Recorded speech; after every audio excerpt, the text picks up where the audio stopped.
જય શ્રી કૃષ્ણ મિત્રો. આજે આપણે બનાવવાના છે વડા. વડા બનાવવા માટે આપણે એક 2 સ્કૂપ જેટલા ભરેલું લઈ લીધું છે. હવે આપણે તેની અંદર લઈશું બાજરીનો લોટ. સૌથી વધારે બાજરીનો લોટ જાય છે અંદર વડા બનાવવા માટે. એટલે 2 સ્કૂપ આપણે ઘઉંનો લોટ લીધો હોય ભરેલું, એટલે આપણે બાજરીનો લોટ છે ને એ 5 સ્પૂન જેવો લઈશું.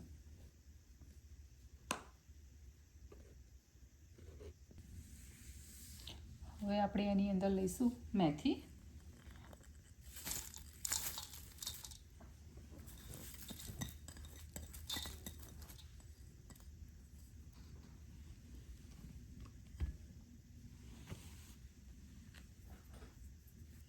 હવે આપણે એની અંદર 1 ચમચી જેટલી હળદર એડ કરીશું અને થોડું લાલ મરચું. સ્વાદ અનુસાર આપણે મીઠું અંદર એડ કરીશું.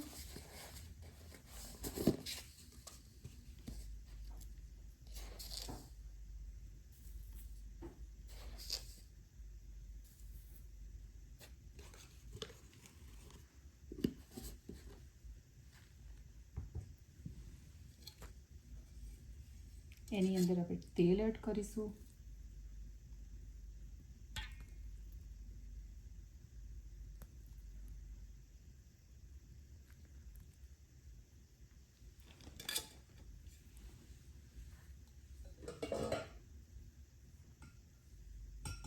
આપણે તેની અંદર 2 ચમચી જેટલું દહીં એડ કરીશું.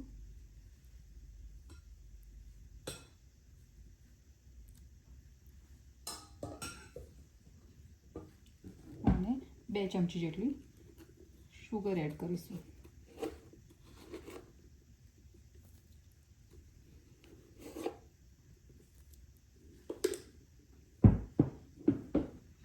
હવે આપણે આદુ મરચાંની પેસ્ટ બનાવી રાખી છે એ આપણે અંદર એડ કરીશું.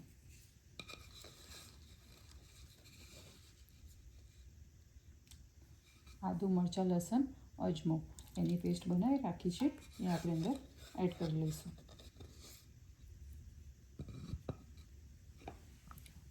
હવે આપણે એને બધું મિક્સ કરી લઈએ.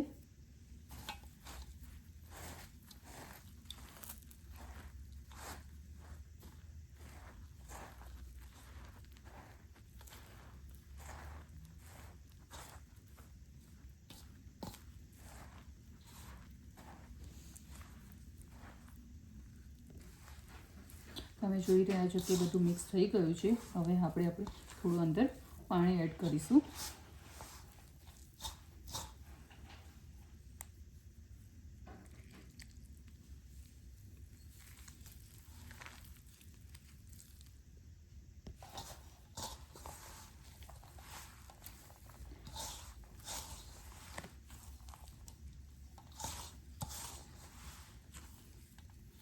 બાજરીનો લોટ નાખ્યો છે એટલે પાણી આપણે થોડું થોડું કરીને જ એડ કરતા રહીશું.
તમે જોઈ રહ્યા છો કે થોડા જ પાણીમાં આપણો લોટ બંધીને રેડી થઈ ગયો છે.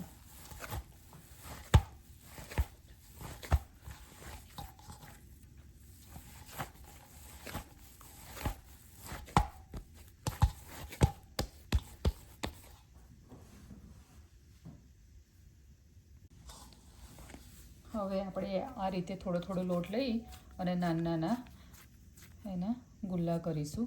આવી રીતે આવી જ રીતે બધા કરીએ અને પછી આપણે એને હાથેથી થેપી દઈશું. તમને હાથેથી ના ફાવે તો તમે આપણે જે રીતે રોટલી વણીએ છીએ એ ઓરસિયા ઉપર પણ કરી શકો, અને ચોપિંગ બોર્ડ હોય તો ચોપિંગ બોર્ડ ઉપર પણ તમે કરી શકો છો. આવી જ રીતે ગોળ ગોળ કરવાનું અને પછી આમ ધીમે ધીમે બંને હાથેથી આ રીતે કરતા રહેવાનું. આવી રીતે બનાવતા રહીશું આપણે બધા જ.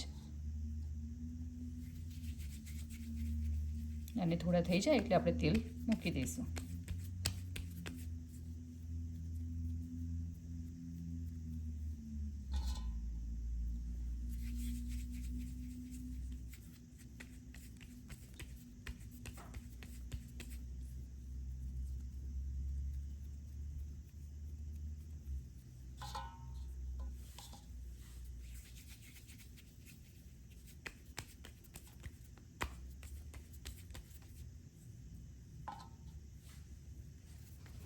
તમારે મોટા કરવા હોય તો તમે મોટા ગુલ્લા પણ કરી શકો છો.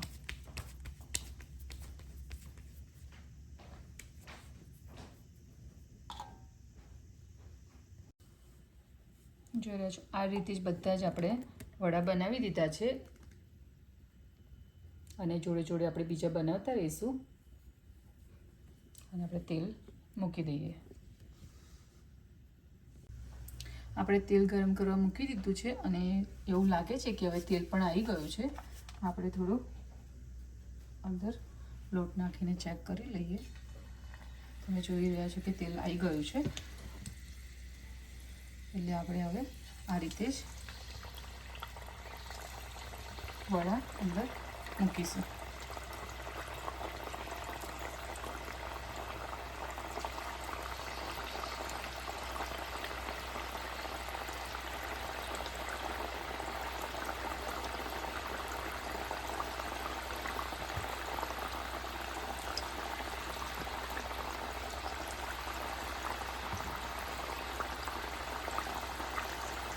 અને ગેસનો ફ્લેમ છે એ થોડો ધીમો રાખવાનો,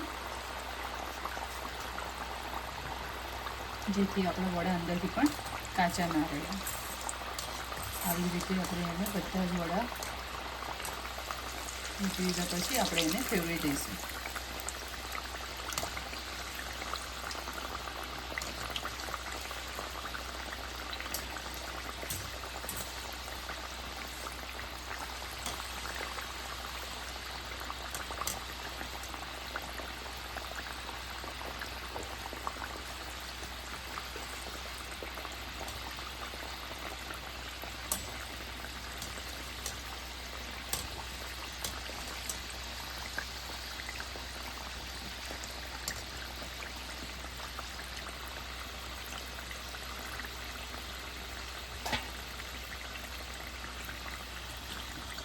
તમે જોઈ રહ્યા છો કે ફ્રન્ટ ભાગ કેટલો મસ્ત ચડી ગયો છે. હવે આપણે એને એકવાર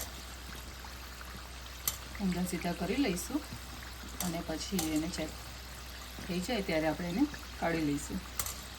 હજી થોડી વાર રહેવા દઈએ આપણે એને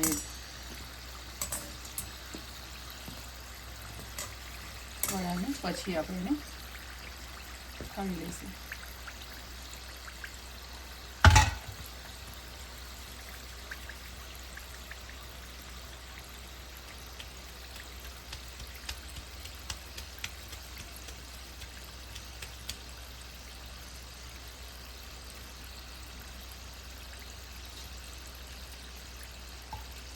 હવે આપણે બધા જ વડાને થઈ ગયા છે તો આપણે એને કાઢી લઈશું.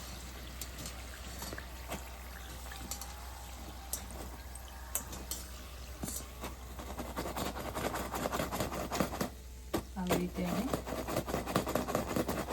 તેલ થોડું ડ્રોપ થાય તે રીતે એને જાળામાં લઈ લઈશું. કાનાવાળો જાળો લઈશું કે જેથી બધું જ તેલ ડ્રોપ થઈ જાય. તમે જોઈ રહ્યા છો કે કેટલા મસ્ત લુકમાં લાગી રહ્યા છે વડા. હવે આપણે આવી જ રીતે બીજા પણ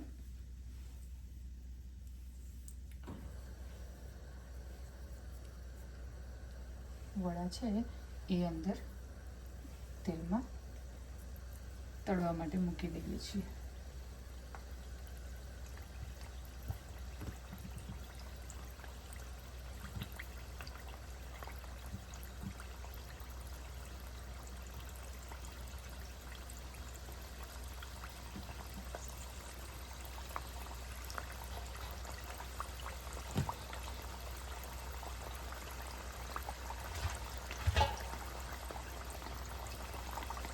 થોડી વાર રહેવા દઈશું, પછી એને આપણે પલટાવી દઈશું.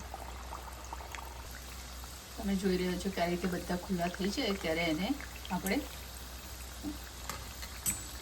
ઊંધા કરી દઈશું કે જેથી આપણા બીજી સાઈડના પણ વડા ચડી જાય.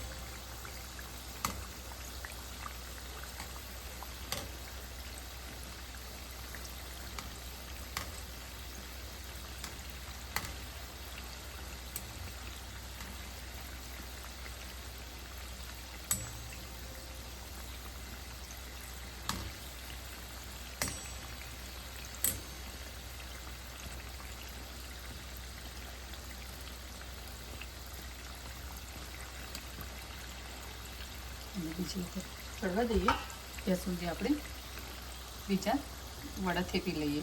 રીતે જ હવે આપણે બીજી વખત પણ એને ફેરવી દઈશું.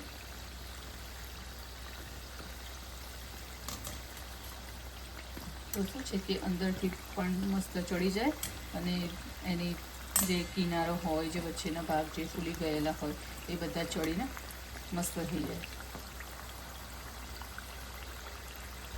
થોડી વાર માટે રાખીશું, પછી એને આપણે લઈ લઈશું. જોઈ રહ્યા છો કે બધા જ વડા ઉપર આવી ગયા છે, એટલે એનો મતલબ કે બધા જ વડા આપણા ચડી ગયા છે. જોઈ શકો છો કે આપણા બધા જ વડા ચડી ગયા છે. હવે આપણે એને લઈ લઈશું.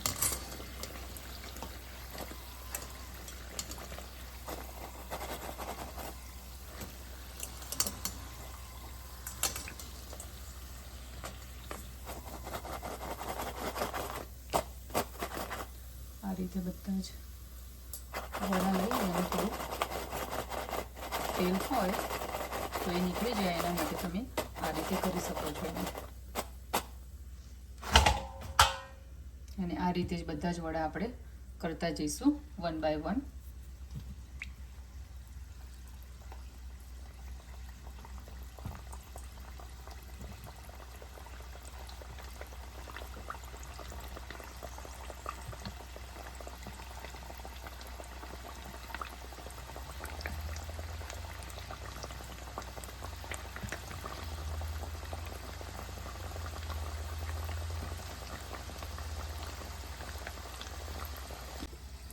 તમે જોઈ રહ્યા છો કે આપણા બધા જ વડા બનીને રેડી થઈ ગયા છે.